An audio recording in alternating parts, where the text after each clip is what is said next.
Good morning students. आज हम स्थानीय सरकार में 74वें संविधान संशोधन के बारे में पढ़ेंगे। इस अधिनियम ने भारत के संविधान में नया भाग 9 क जोड़ा था, किंतु 74वें संविधान संशोधन से पूर्व भी अगस्त 1989 में राजीव गांधी सरकार ने लोकसभा में 65वां संविधान संशोधन विधेयक, जो कि नगर पालिका विधेयक के नाम से भी जाना जाता है, पेश किया। इस विधेयक का उद्देश्य नगर पालिका के ढांचे को उनकी संवैधानिक स्थिति पर परामर्श कर उन्हें शक्तिशाली बनाना और सुधारना था, अर्थात नगर पालिका को संवैधानिक स्थिति देकर शक्तिशाली बनाना था। यद्यपि यह विधेयक लोकसभा में पारित हुआ, किंतु अक्टूबर 1989 में यह राज्यसभा में गिर गया और यह निरस्त हो गया। वीपी सिंह के नेतृत्व में राष्ट्रीय मोर्चा सरकार ने सितंबर 1990 में लोकसभा में पुनः संशोधित नगर पालिका विधेयक पुनर्स्थापित किया। फिर भी यह विधेयक पास नहीं हुआ और अंत में लोकसभा विघटित होने पर यह निरस्त हो गया था। सितंबर 1991 में पीवी नरसिम्हा राव सरकार ने भी लोकसभा में संशोधित नगर पालिका विधेयक पुनः स्थापित किया। अंततः यह 74वें संविधान संशोधन अधिनियम के रूप में पारित हुआ और 1 जून 1993 से प्रभाव में आ गया। इस अधिनियम ने भारत के संविधान में एक नया भाग 9 क शामिल किया और इसे नगर पालिका नाम दिया गया। नगर पालिका नाम दिया गया। अनुच्छेद 243 त से अनुच्छेद 243 या 6 तक इसमें उपबंध शामिल किए गए हैं। इस अधिनियम के कारण संविधान में एक नई सूची 12वीं अनुसूची जोड़ी गई। इस सूची में नगर पालिकाओं के 18 विषय वस्तुओं का उल्लेख है। 18वीं अनुसूची में नगर पालिका के 18 विषय वस्तु दिए गए हैं। यह अनुच्छेद 243 डब्ल्यू से भी संबंधित है। इस अधिनियम ने नगर पालिका को संवैधानिक दर्जा प्रदान किया। इसी के कारण नगर पालिकाएं संवैधानिक स्थिति को प्राप्त हो गई, संवैधानिक स्थिति इसे मिल गई। इससे इसे संविधान के न्यायोचित भाग के क्षेत्राधिकार में लाया गया। दूसरे शब्दों में, राज्य सरकार अधिनियम के प्रावधानानुसार नई नगर पालिका पद्धति को अपनाने के लिए संवैधानिक रूप से बाध्य है।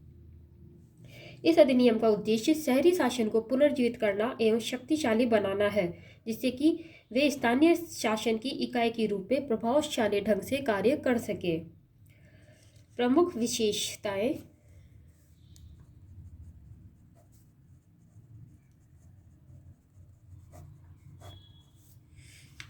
तीन प्रकार की नगर पालिका।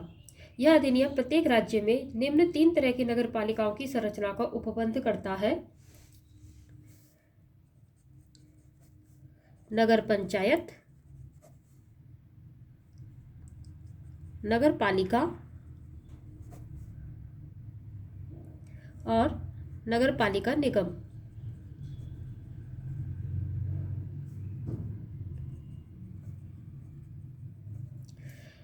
नगर पंचायत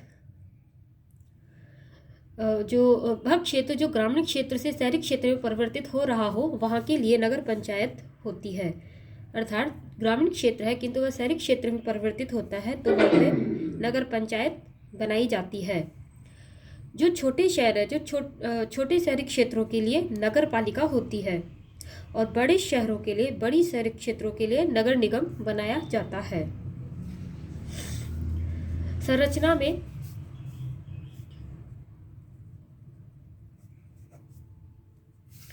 नगर पालिका के सभी सदस्य सीधे नगर पालिका क्षेत्र के लोगों द्वारा चुने जाते हैं। इस उद्देश्य के लिए प्रत्येक नगर पालिका को निर्वाचन क्षेत्रों, जिसे वार्ड कहा जाता है, में बांटा जाता है। राज्य विधानमंडल नगर पालिका के अध्यक्ष के निर्वाचन का तरीका प्रदान कर सकता है। यह नगर पालिका में निम्न व्यक्तियों का प्रतिनिधित्व की व्यवस्था करता है कि वह व्यक्ति जिसे नगर पालिका के प्रशासन का विशेष ज्ञान अथवा अनुभव हो, लेकिन उसे नगर पालिका की सभा में वोट डालने का अधिकार नहीं होगा। निर्वाचन क्षेत्रों का प्रतिनिधित्व करने वाले लोकसभा या राज्य विधानसभा के सदस्य जिनमें नगर पालिका का पूर्ण या अंशतः क्षेत्र होता है। राज्यसभा राज्य परिषद के सदस्य जो नगर पालिका क्षेत्र में मतदाता के रूप में पंजीकृत हो, और समिति के अध्यक्ष जो वार्ड समितियों के अतिरिक्त भी हो सकते हैं। इन सभी व्यक्तियों को प्रतिनिधित्व की व्यवस्था की गई है। वार्ड समितियां 3 लाख या अधिक जनसंख्या वाली नगर पालिका के क्षेत्र के तहत एक या अधिक वार्डों को मिलाकर वार्ड समिति होगी। अर्थात वार्ड समिति में जिन नगर पालिका क्षेत्रों की जनसंख्या 3 लाख या उससे अधिक होती है, वहां एक से अधिक वार्ड मिलाकर वार्ड समिति बनाई जाती है। वार्ड समिति की संरचना, क्षेत्र और वार्ड समिति में पदों को भरने के संबंध में राज्य विधानमंडल उपबंध बना सकता है या वार्ड समिति के साथ साथ समिति की बनावट के लिए भी उपबंध बना सकता है। पदों का आरक्षण। यह अधिनियम अनुसूचित जाति एवं अनुसूचित जनजाति को उनकी जनसंख्या और कुल नगर पालिका क्षेत्र की जनसंख्या के अनुपात में प्रत्येक नगर पालिका में आरक्षण प्रदान करता है। इसके अलावा यह महिलाओं को कुल सीटों के 1/3 जिसमें अनुसूचित जाति व जनजाति महिलाओं से संबंधित आरक्षित सीटें भी हैं या इससे कम नहीं होनी चाहिए, को सीटों का आरक्षण प्रदान करता है।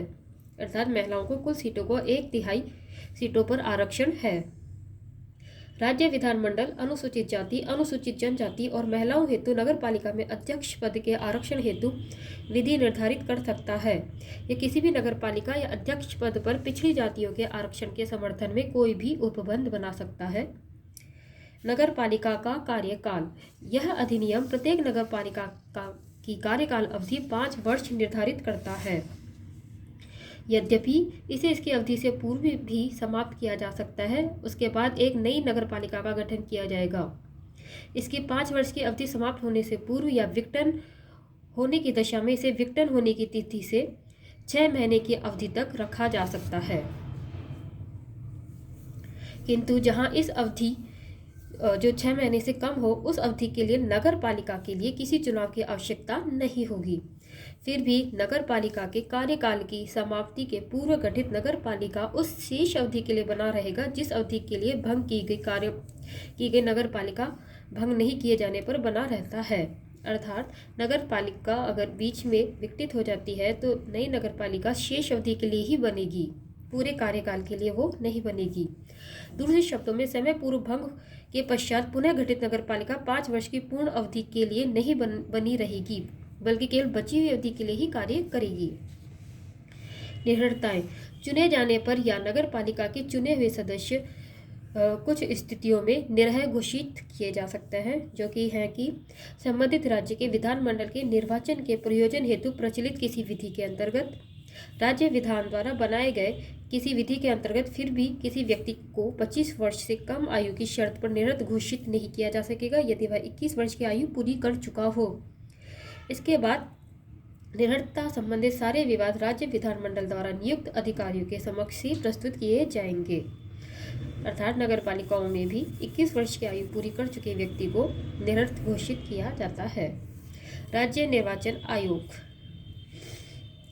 निर्वाचन प्रक्रियाओं की देखरेख, निर्देशन एवं नियंत्रण और नगर पालिकाओं के सभी चुनावों का प्रबंधन राज्य चुनाव आयोग के अधिकार में होगा। नगर पालिका के चुनाव संबंधित सभी मामलों पर राज्य विधानमंडल उपबंध बना सकता है। राज्य निर्वाचन आयोग की शक्तियां और कार्य। राज्य विधानमंडल नगर पालिकाओं को आवश्यकता अनुसार ऐसी शक्तियां और अधिकार देता है जिसमें कि वे स्वायत्त सरकारी संस्था के रूप में कार्य करने में सक्षम हो। इस तरह की योजना में उपयुक्त स्तर पर नगर पालिकाओं के अंतर्गत शक्तियां और जिम्मेदारियां आती हैं। आर्थिक विकास और सामाजिक न्याय के कार्यक्रमों को तैयार करता है। आर्थिक विकास और सामाजिक न्याय के कार्यक्रमों को कार्यान्वित करना जो उन्हें सौंपे गए हैं, जिसे 12वीं अनुसूची के 18 मामले शामिल हैं, ये शक्तियां और कार्य राज्य निर्वाचन आयोग को दिए गए हैं।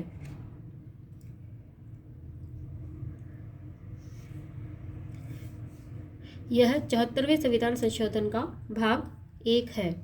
धन्यवाद।